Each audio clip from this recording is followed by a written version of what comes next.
Hey guys, in a previous video, we saw how to identify error in Python and how to go through a proper step to close that error and run your code smoothly. Now, it is evident that when you're programming, the errors may occur because of various reasons, and those are evident. And we may have to skip or hop through that particular error to run a code smoothly. That could happen as well.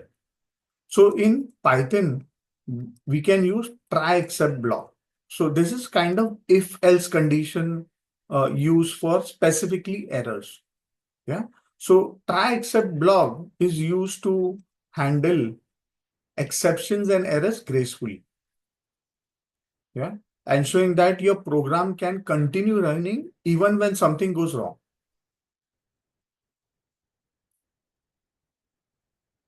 Now, exception handling.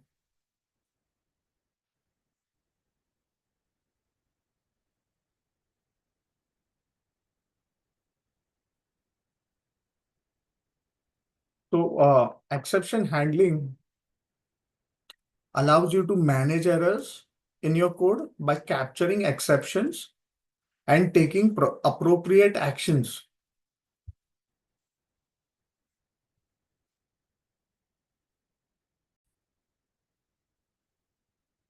And taking appropriate actions so that your program does not crash. Now, exception is an error that occurs during the execution of program, and handling these exceptions uh, ensures your program respond to the unexpected situations very smoothly. That's more important. That's why we have this try except block. Now the try except block in Python is used to catch and handle exception. The code that might cause an exception, it plays inside the try block. Yeah, usually the syntax of this kind try except block is I'll show you the syntax as well.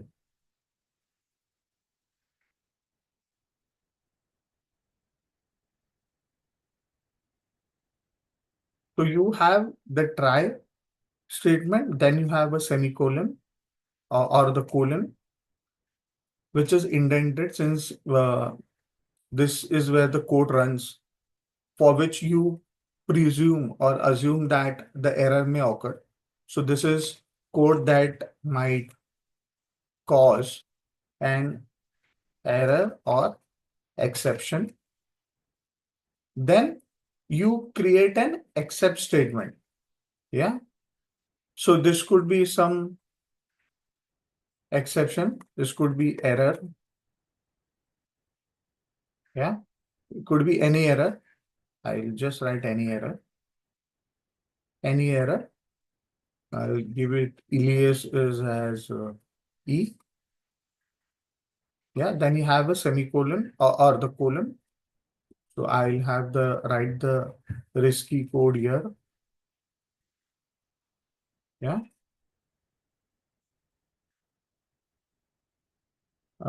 Then we have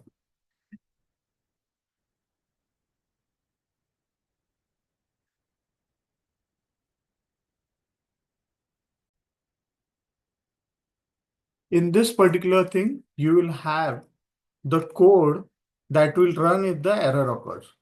Code that runs if error occurs. Yeah. And then what will the code do? So this will be exception handling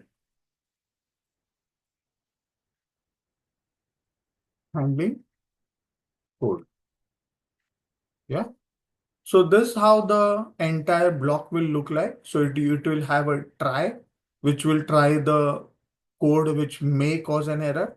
And if the code gets into an error, it will run the code which is provided in the exception based on the kind of exception that you or the kind of error that is being encountered.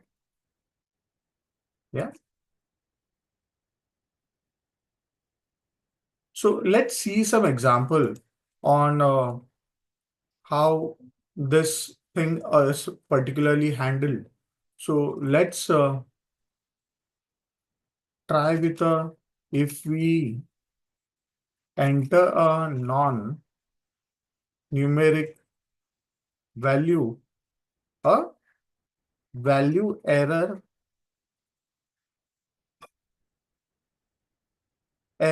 will be raised. Yeah. Let's see how this could be handled. So if you suppose you enter, if you enter 0, a zero division error will occur.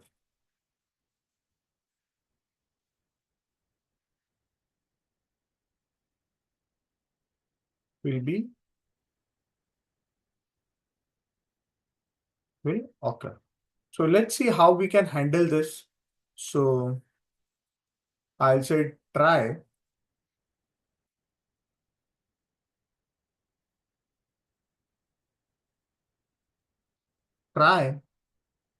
numerator. I'll ask to add a number. Yeah.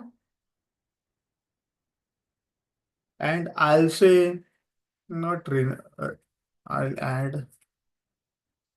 Okay. So I'll add an number. So let's add any number. So let me give.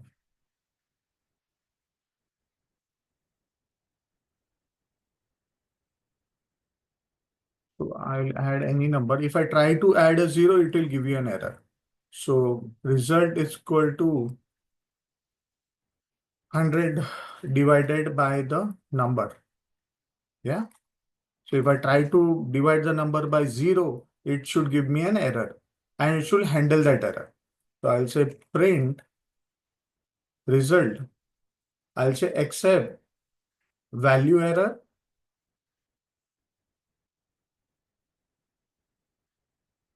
If I input anything else,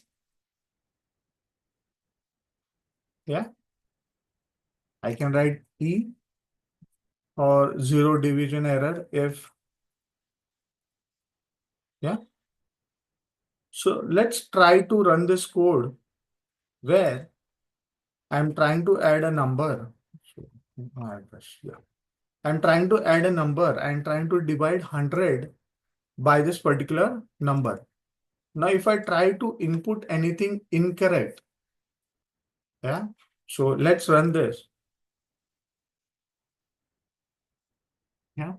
Now I'm trying to input anything incorrect so that I may write A, B, C, D. A, B, C, D is cannot be divided, 100 cannot be divided by A, B, C, D. So it should give you a invalid input. That is a value error. Since I have not inputted the right number here, because of which it has given me a value error. Now suppose if I try to run the code and try to add 0 in spite of any alphabet. So I add 0 since 0 is, you cannot divide any value by 0. So it should give you a 0 division error. So cannot divide by 0. So this is the way in which you can handle a particular error. So if an value error occurs, I may write a different code. Right now, I just printed the error, printed a statement saying error has occurred. But I can uh, write a different code by which I'll be able to handle this error. Or zero division error, I could run a loop to run back this code and try to add a new number. Yeah. So this is way in which you can handle a particular error. Yeah. Through a try except block. Now here we can see we had a single way of handling. Now in this particular block, we have added multiple code. So what we can do is you can handle multiple exceptions as well. Yeah, which I have done right now. Yeah, so I can have handle multiple exceptions. So,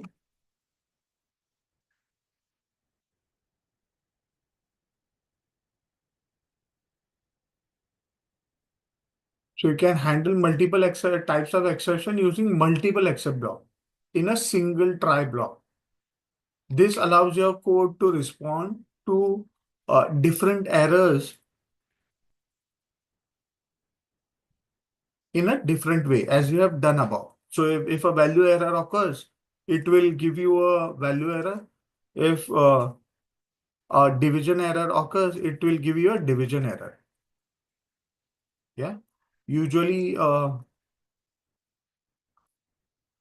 you can put it is you can have the same code. Only thing that happens here,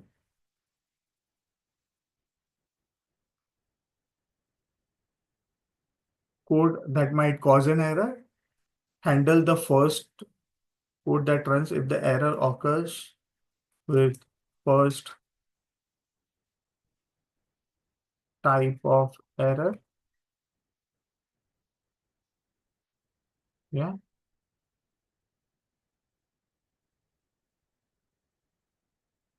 I'll say first, then you have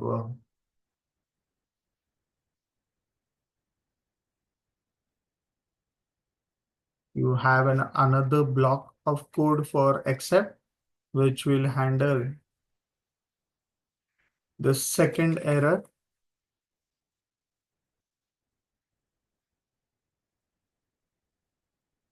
Yeah. And you can add more. So you can keep on add more except blocks as needed for other exceptions type. Yeah. So this is how you can handle multiple errors through a single block of code that may occur. Yeah. We have seen this above. Yeah. We have seen this in this code itself, where a value error occurred. Yeah. I'll just use this example here rather than above, because above we have just talked about one except error. So I'll just remove one block of error from here. We just talk about zero division error here. Yeah. So if I run this code and if I try to divide it by zero, it will give you a zero division error. Yeah.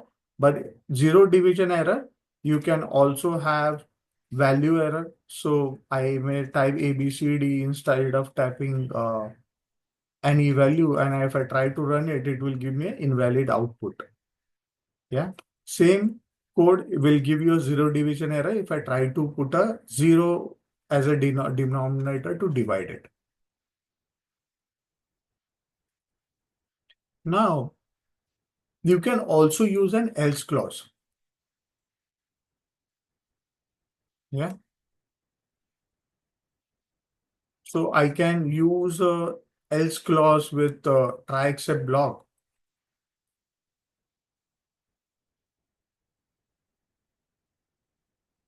using else clause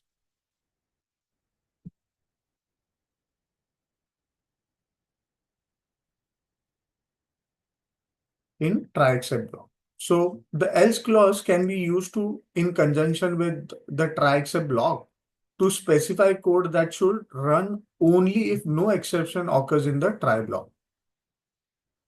Yeah. And now this provides a way to differentiate between the main code that may raise exception and additional code that should only execute under normal conditions. Yeah. So the else block is used to run in a normal condition, while try and except block is used to run code under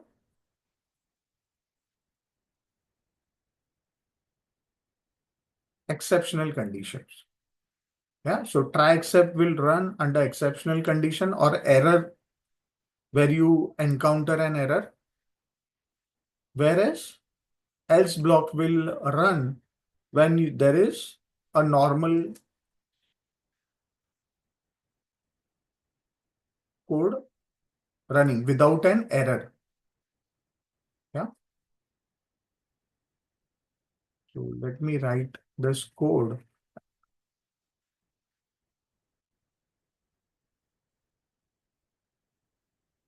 So the else block will come here at the end. So else, if the try and except block does not encounter an error, then it will run to else block, and this code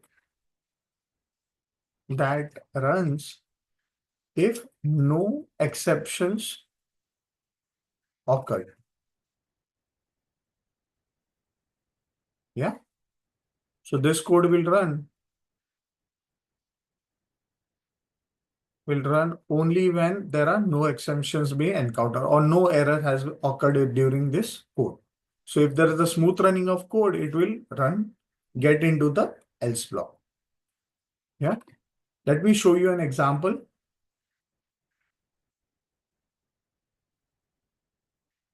We'll use the same, this particular example.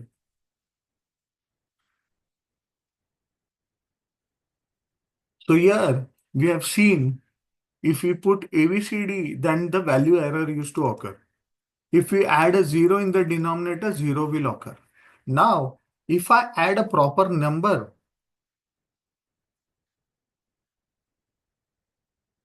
yeah, it should give me the result.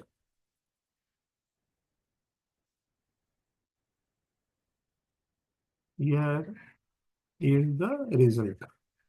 And we should print the output. So the output was result. Okay. So if I put a proper number, so let me run this code. So if I try to put an alphabet, which is an value error, it gives me a value error, that is invalid input. Yeah. If I try to input 0, it is giving me a 0 division error, which is cannot divide by 0. Now this time I try to get an input right, so that I'll just try to divide it by 10, yeah, or try to divide it by 5 and enter. So you can see it has given me the result, which is 20, where it is saying no exception or occurred. Here is the result. Yeah. So it has not gone into any of the exception blocks. It has straight away jumped into the else block and it has printed this statement. Since there was no error in the code or there was no error in the input.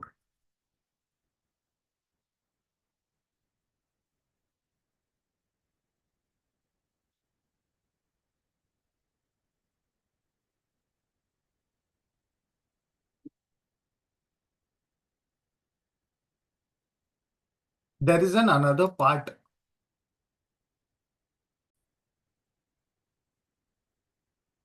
Lastly, there is another block of code used in try exception, that is the finally clause. Now this particular clause is used, or this particular block of code is used when probably you want to provide a mechanism to guarantee that a specific code will be executed, regardless whether you get an error or not, or whether your result runs in proper condition or not. Yeah. So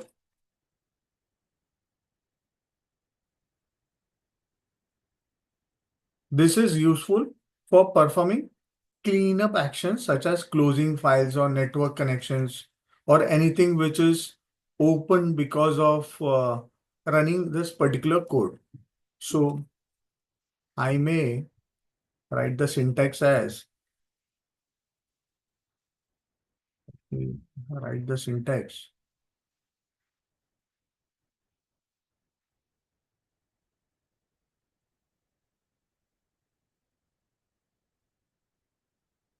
So you have this try, you have the exception where you handle the exception. The code runs if no exception. So if exception doesn't occur, then else will run. But finally, this particular clause will run, or this particular block of code will run always. So this will always run regardless of exceptions.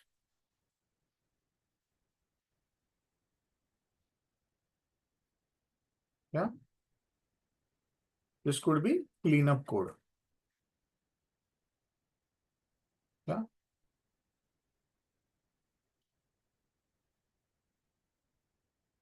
So let me show you an example for it. Same way, we'll take the same example.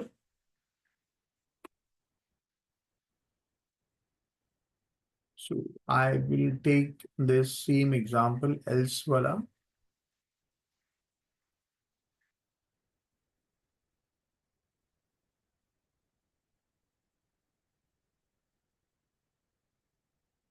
Okay. And we'll write a finally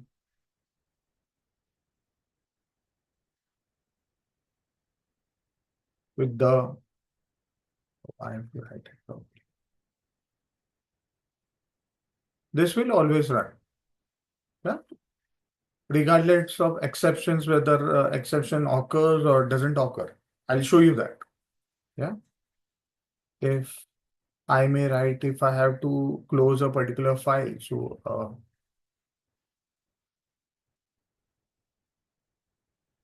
file in locals, then I'll say file close, or I'll print this particular code. So let me indent it properly. I have lost the entire indentation while copying.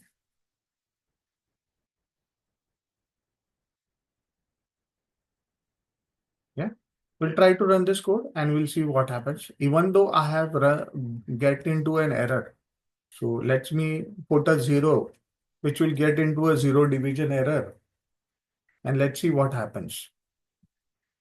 You can see it has given me the error, but it has also run the code, whether regardless of whether I have encountered an error or not. So since I have encountered an error, it has given me the error, but it has also run the code which is within finally. Again, let's see if the error is not occurred, still it prints that or not. So I'll try to divide it by 5, which we have seen it will not cause any error. And you can see there was no exceptions occurred, but still, regardless of that, the finally code has run. Yeah. So you understood that, understood the difference between else and finally. Else will run if none of the exceptions have or none of the errors have occurred by running the code in try, but finally will run irrespective whether you encounter an error or you do not encounter an error. So this is mostly the cleanup code that we put in finally. Hope you understood this various aspect or the concept behind this entire code. Yeah, which you can go through.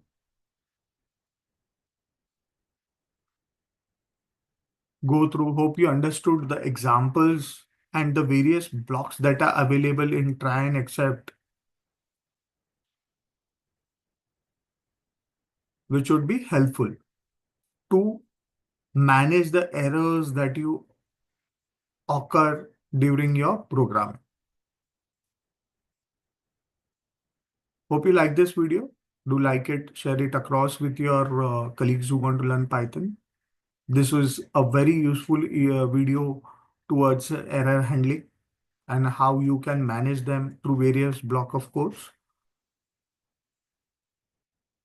Do comment if you have any views or suggestions on the explanation or the examples that I have shown. But do not forget to subscribe to my channel because that will help you to get all my videos directly to your inbox. Thank you so much.